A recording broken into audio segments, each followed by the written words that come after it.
Welcome back. Let's bring in our guest, Mr. Jide Ojo. He's a political and public affairs analyst. He joins us virtually. Mr. Ojo, thank you for coming on the program. If you can help us unmute your device, sir. Mr. Ojo, can you hear us? Oh dear. So, can you hear us now? I'm hearing you.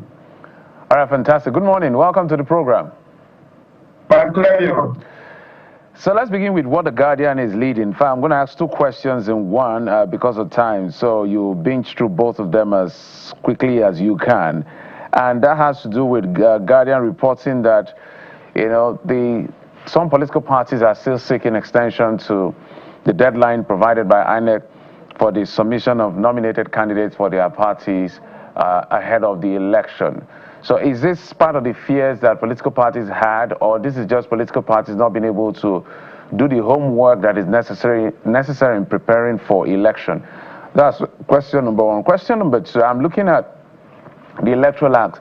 If I remember correctly, the spending limit for presidential candidates in any election is about 10 billion naira. And I don't think that is realistic. If a presidential candidate spends 10 billion, I don't know whether he wants to run for House of Assembly or National Assembly, because if you pay, say, 30,000 to each of your polling unit agents in 176,000 polling units across the country, in excess of that, that's already 5 billion gone. So why I brought out that data is to the effect that, are we being realistic in our legislation to be able to manage our electoral process properly? So first, the deadline issue. Second, legislation to manage the electoral process so we can probe spendings.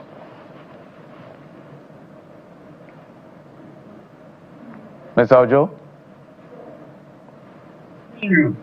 There are a couple of cases in courts, one by Youth Party and then the other by the SDP, where they are challenging INEC's timeline and schedule of activities, because according to them, it's actually put them under intense pressure. So for that singular reason, they decided that they were going to, and they got favorable judgment from the court. INEC has, however, challenged those rulings, those two federal high court judgments, one filed by the Youth Party, the other by SDP.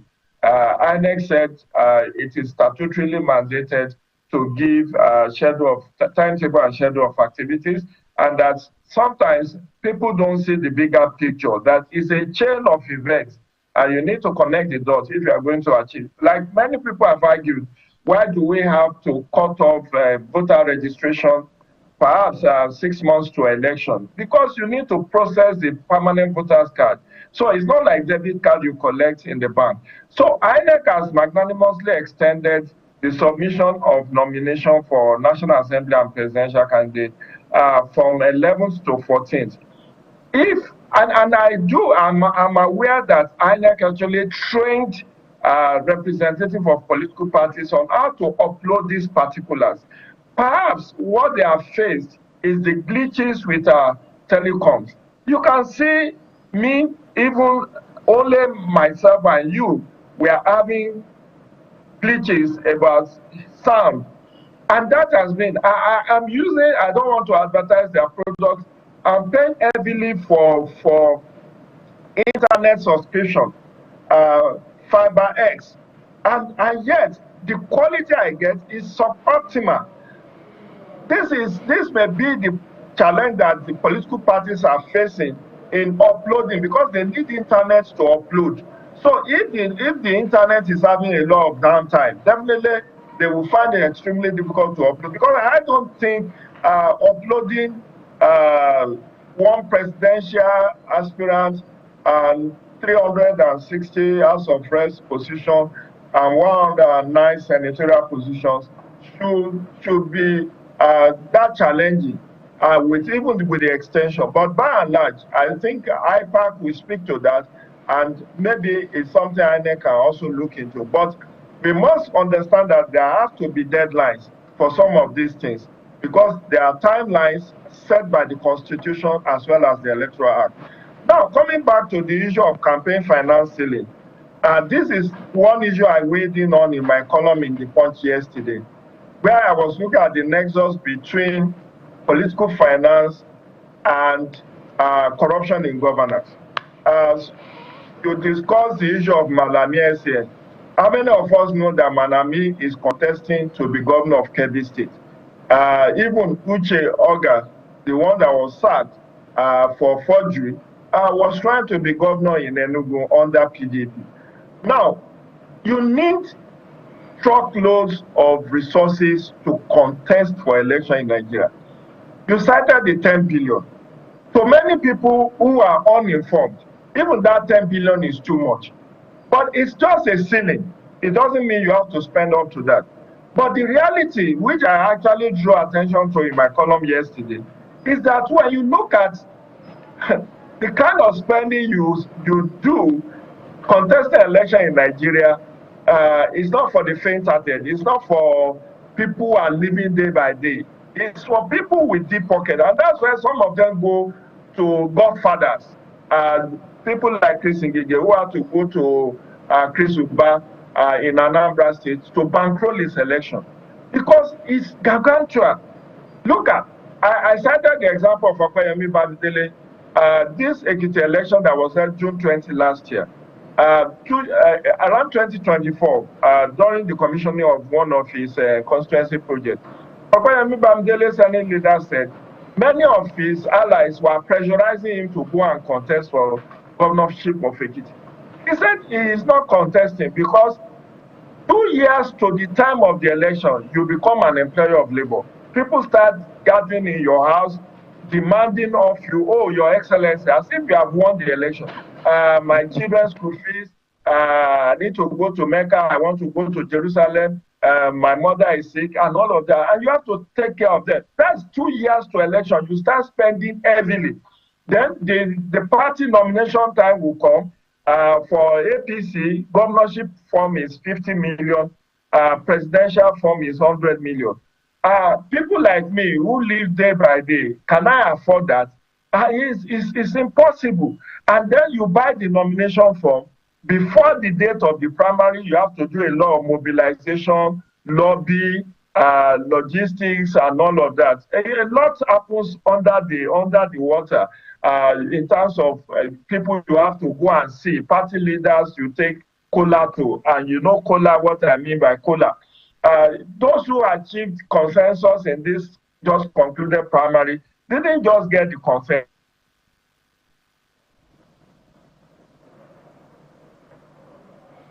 within the party to pave way for you so that the road will be smoothing. And that comes at a very huge cost. Then you move from that. You have to now look at what the campaign ceiling is. Now, there is 5 months of campaign, 150 days rather, of campaign that you have to run. And that's why even for the governorship, you will not see much in terms of campaign until the last 6 weeks or 4 weeks to the election, because the cost is just so huge. And then you have to set up campaign office. Sometimes, as I painted the picture, for presidential candidates like Peter Obi, like Atiku Abubakar and President Tinubu, you have to set up campaign offices in all the 36 states, sometimes up to local government offices. Do you know what it means to run those offices? You have to employ people to run it. You have to buy operational vehicles. You have to pay for internet. You have to also give them money to do road shows, to do organized rallies. Then you come to paying for the polling agent on election day. Then what about the cost of litigation? The election matter you are taking to court, you have to pay senior lawyers to go and defend your mandate. That's the mandate that you are going to be on the ticket. Then after the election, when you are victorious, you are still dragged to the same tribunal for upward of 300 days if you are contesting for governorship election. 180 days at the court or at the tribunal, 60 days at the court, and 60 days at the Supreme Court. That is humongous.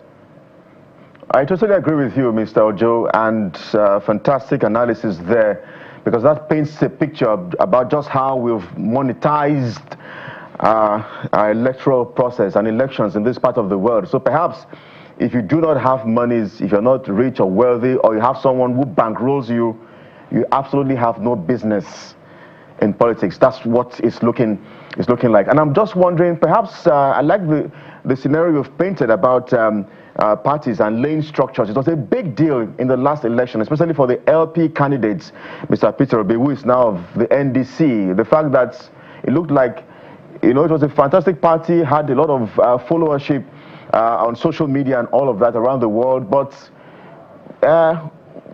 sort of there was that question as though the party didn't have structure. So I'm wondering, if you look at Mr. Peter Obi, for instance, do you think the NDC and Mr. Peter Obi have learnt their lessons? Are they putting in place such structures? And then I'm also going to ask you just how you think that the APC retaining the Muslim ticket, how it's going to play out at the polls in 2027.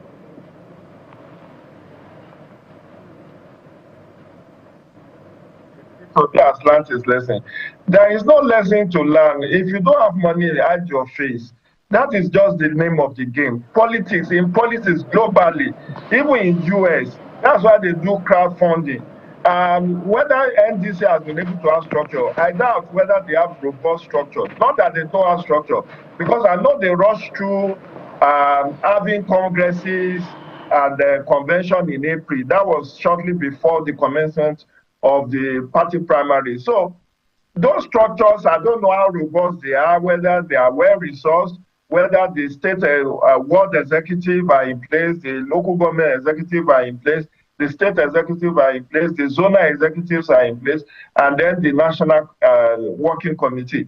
This is a whole lot of bureaucracy that needs to be funded. And sometimes, if you don't fund these structures well, they are going to be hijacked by your opponents who will pay them to work for them. So that is one. The other point you raised, and I've granted several media interviews about the Muslim ticket, people should not be too emotional about these things.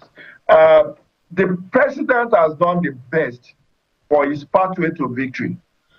One, he has weighed the chances of his opponent, looking at Peter Obi, looking at Atiku Abubakar. And he has seen with his own think tank, which I believe he has set up privately, advising him that, look, I don't need to change this ticket because, one, he has 31 governors in his camp. Two, the whole idea of Islamization, if it hasn't happened in 3 years, will not most unlikely happen. Number three is also that for political inclusion, he has decided to go for somebody from the Northeast, which is one of the zones that have been kind of marginalization since the time of Tafawa Balewa. Nobody from the Northeast has been in that number one position. So, and then the most important point to note is that while this may hurt the president a bit in terms of losing votes in some minority Christian areas of the Northeast and Northwest, is going to gain maximally from the Muslim population who are in the majority in northern Nigeria. So if you win 80 and lose 20, it's a big win for you. So there will still be those who will not vote for the president because of Muslim ticket. But believe you me, for instance, in Lagos, it will not matter whether it's Muslim, as it did matter in 2020, because that time the Christian Association of Nigeria, the Pentecostal Fellowship of Nigeria were all over the churches saying, oh, don't vote for this man. He wants to Islamize Nigeria. Where should we have? But that will not sell again, because now we have seen that this man has a wife who is a redeemed pastor and has never converted her to Islam. This man, in fact, the North, who are even who voted for the Muslim ticket, were even thinking that they didn't get a fair deal under his presidency. So when you look at the fact that the rank of the opposition is already fragmented, that is a plus for him. Then he has something to campaign on. Whatever modest achievement he has achieved in 3 years, other candidates are going to be campaigning on promissory notes. I will do this, I will do that. But the president can say, I've done this number of infrastructural developments. I've been able to reduce this in the economy, insecurity. This is how we are tackling it.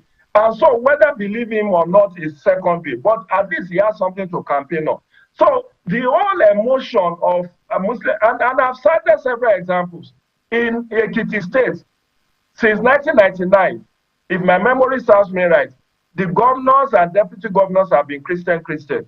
In Ondo State, for most part, under Mimiko, he is a Christian, and his deputy was also a Christian. In even current during the time of Rotimi Akede, the USAN, Aketi, he is a Christian. His deputies, his two deputies, Agbola Ajayi and Lucky Ayedatiwa, who is now a governor, are both Christians. So if you can have Christian in places like Ondo State that have significant Muslim population, in Ekiti State that have significant Muslim population, and even in Osun State, there have been some governors in Osun who also run on, I think Adeleke and his deputy are both Christians.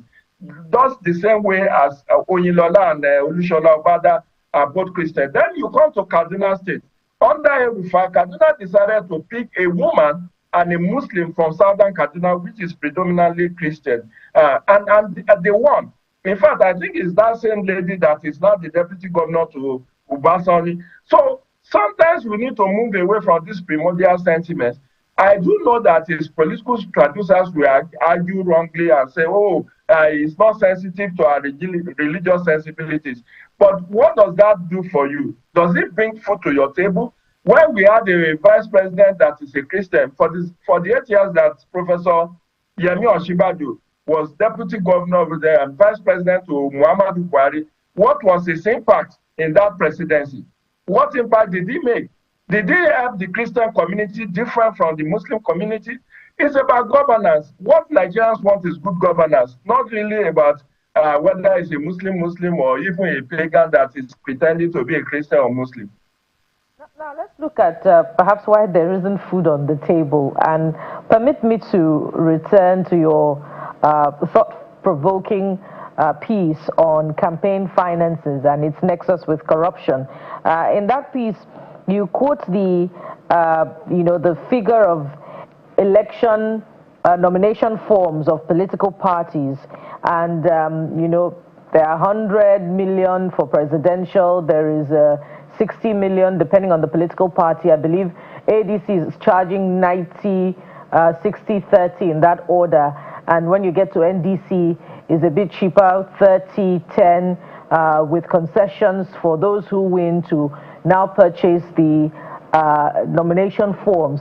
And I'm thinking that perhaps we should contextualize it and see that if, for instance, APC has the predominant number in the National Assembly, maybe 90 senators, 300 House of Representative members, and multiply that by the number of, by the amount of nomination and expression of interest forms that they're to pay. So we're possibly looking at billions of naira domiciled in the APC's, account books as we speak at the moment. Now, I'd like you to compare that with the current levels of hunger and poverty that we currently have, and with reports that a ministry's capital budget is being delayed, and they've only got 36 million naira in a particular year. What are your thoughts on this seeming contradiction between our politics and our economic reality? Thank you, Bukola. This is quite unfortunate, and let me also explain certain things to us. Yes, there are reasons for charging high nomination fees. And I will quote former national chairman of APC, who is now a chieftain of ADC, Chief John Odige. He said there are reasons why they charge high nomination fee. One, they want to keep away people who are on serious aspirants. People just want to plug the wheel, those who want to just use it as a bargaining chip to make money. Number two is also to enable, in fact, the word is used was to separate the men from the boys, that they need to charge that high to separate men from boys. But for us as civil society and somebody working in this space, we will not agree with him that you need to separate boys, because we are driving for political inclusion. But that is one argument. Number two is also they are looking at resources to run the office. Unfortunately, for many parties, particularly if you are not in government, to run party offices across the country is not easy. People think the members of the National Working Committee or State Working Committee are the only people that run political offices. There is a huge bureaucracy. If you have ever been to the APC National Secretariat, there are admin staff with directors, with directorates that have to be paid every month. They run bills. In fact, I think when Ganduje gave, when he was leaving the chairmanship of the party, I think their convention in 2024 or 2025, he said they bought the current party secretariat for several billions of naira. I can't remember the exact one. And now they are trying to build their party secretariat. Don't forget that even for 16 years of PDP, they never had a permanent structure for their own. I think they are still paying rent on the Wadata Plaza. So, and that doesn't come cheap. So, some of the money they made from sales of nomination and expression of interest for is what they used to run party during the post-election period, because party members are not paying dues. They are simply not paying dues. When I'm a researcher and I'm an expert in political finance, I've done research even this last year when we went around some parties and we are encouraging them to charge reasonable membership fees. One of the parties told us that their membership fee is 300 naira.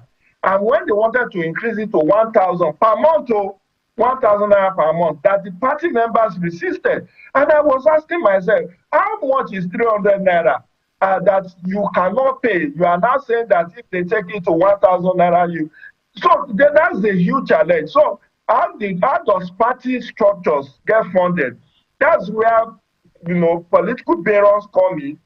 People will bankroll the payment of salaries, allowances, and running costs of the parties. And then they want to determine what goes on within the party. I don't want to mention names.